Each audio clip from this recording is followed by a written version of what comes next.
This is the news bulletin on Elite Information Channel.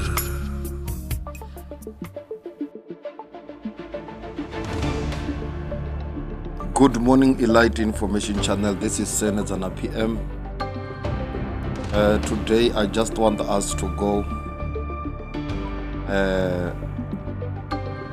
and look at the news which are occurring around South Africa, around the African countries and the world. This is global and local issues. As I'm about to give you the morning news bulletin, you will remember that this is the first program which we have as part of opening our station each and every day. So today, President Cyril Ramaphosa has reaffirmed South African commitment to tackling global inequality, emphasizing the need for coordinated action among G20 nations ahead of the G20 Leaders Summit in Johannesburg. The Independent Electoral Commission (IEC) has welcomed the appointment of new commissioners and announced that it's all system go for the 2026 /7 local government elections. Gauteng Premier Panyaza Lesofi says the province is ready to host the G20 Leaders Summit. A gang led the attack on officials at Pollsmoor Prison in the Western Cape has resulted in the death of 3 inmates and 2 correctional officers injured. A suspect arrested in connection with drive-by mass shooting incident in Regent Park is due to appear in the Boksburg court. Discovery has partnered with Google to launch a Vitality AI, a new artificial intelligence platform. Vodacom has settled the Please Call Me case with Nkosazana Kenneth McCarthy out of court. The Department of Agriculture has issued a public warning of high-risk rabies areas across South Africa following a rise in cases among dogs, Cape fossils and other mammals. Property in the Western Cape has been quarantined over suspected foot and mouth disease.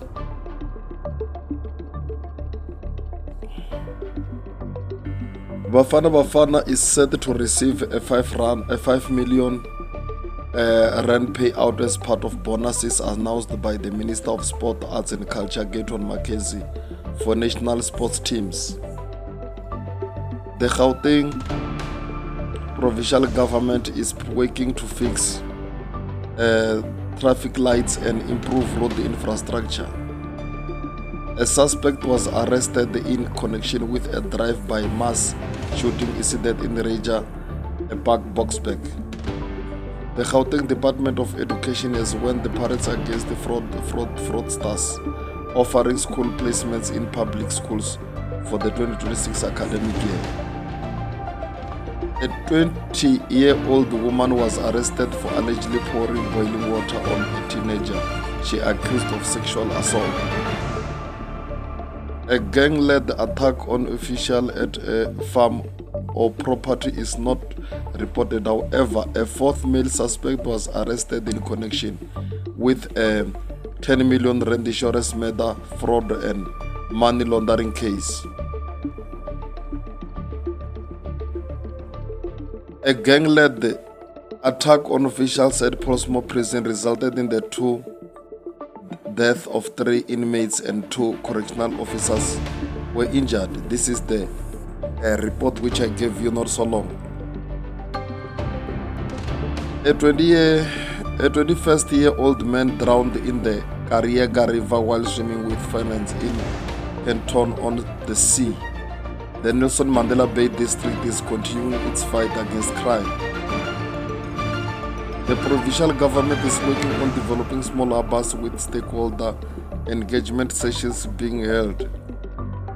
8 people were killed in an entry crash involving a minibus taxi and a truck.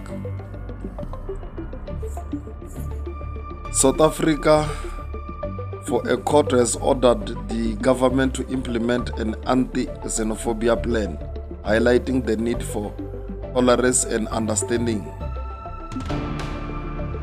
In Lesotho, the country is sending a delegation to the US to plead its case after Washington imposed 50% tariffs on its imports, which could lead to significant job losses. In Zimbabwe, tensions are escalating as planned protests against the President Emmerson Mnangagwa's government have resulted in arrests, injuries, and property damage. The police have banned the citizens from carrying weapons that may disrupt the public order. In Botswana, the government is committed to biodiversity preservation and has been promoting agro-processing and entrepreneurship. In Kenya, a 3-day protest over tax hikes has begun, with over 300 arrests reported. The government is also dealing with the aftermath of a bow and arrow attack at the president's residence. In Uganda, the army chief has claimed that Ugandan troops or the Rwanda-backed M23 armed group will enter the key Congolese city of Kisangani. 2 men have been charged with aggravated homosexuality under the country's anti-gay laws.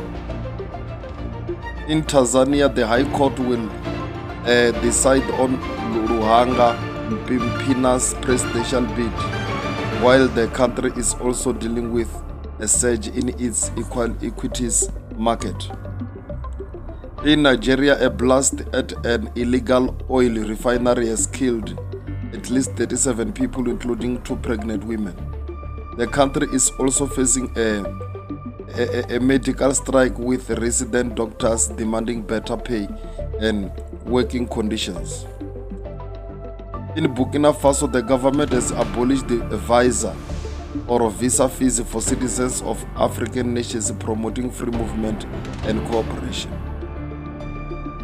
In Mali, the country has imposed a $10,000 visa bond on US visitors in a tit-for-tat move.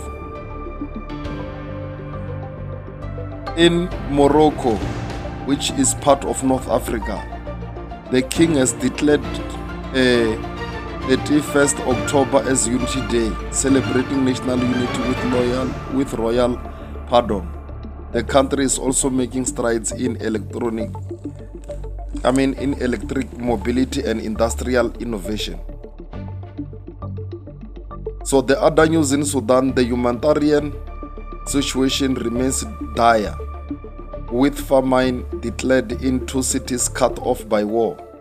The Sudanese army has clashed with paramilitary forces, causing widespread displacement and human suffering. In Madagascar, the presidency has announced an attempt to seize power illegally, amid warnings of potential coup. In Seychelles, the opposition leader has won the presidential poll, defeating the incumbent president. So when I go to the current news updates from the world, global climate talk, the EU has reached a deal on a 2040 climate goal after key concessions, while the UN warns that the world is likely to exceed the 1.5 degrees Celsius climate goal in the next decade. International relations, the US and China have agreed to roll back some tariffs for 90 days, aiming for a ceasefire instead of real peace, amid ongoing dispute over trade and economic power. Conflict and security, Ukraine has destroyed dozens of Russian military aircraft in a drone attack, while Israel's security cabinet has accepted the 5 principles for ending the Gaza conflict, including Israeli security control in the Gaza Strip. Natural disasters. Typhoon Kalmeyegi has left one person dead in Cebu province, Philippines, with residents seeking shelter on rooftops as floods move shipping containers. Business and economy. For the Microsoft plans to invest $15.2 billion to accelerate AI innovation and drive digital growth in the UAE, while Starbucks has transferred the control of its coffee house network in China. When I go to the issue of politics, New York City Mayor Zoran Mamdani has vowed to fight corruption, while Kenya's President Ruto has retracted a finance bill following fatal protests.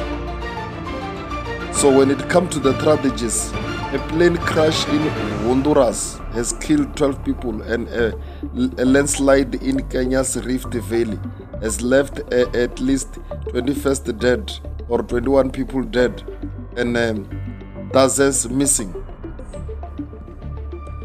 Let me conclude by the sport news. Liverpool has defeated Real Madrid with 1-0 in the Champions League, while Bayern Munich displayed its UCL credentials with a victory over PSG. That is the news which I was having it for you today in this wonderful channel of Elite, a information channel full of thoughts. This is Senedzana PM. I love you people. Now as I'm leaving, actually I am not leaving. I will be working with Apostle Masvego on the Morning Drive show while I will be producing the show. And after that, Pastor Baloy will take over. You and I will see each other during the evening when I will be bringing the last news bulletin.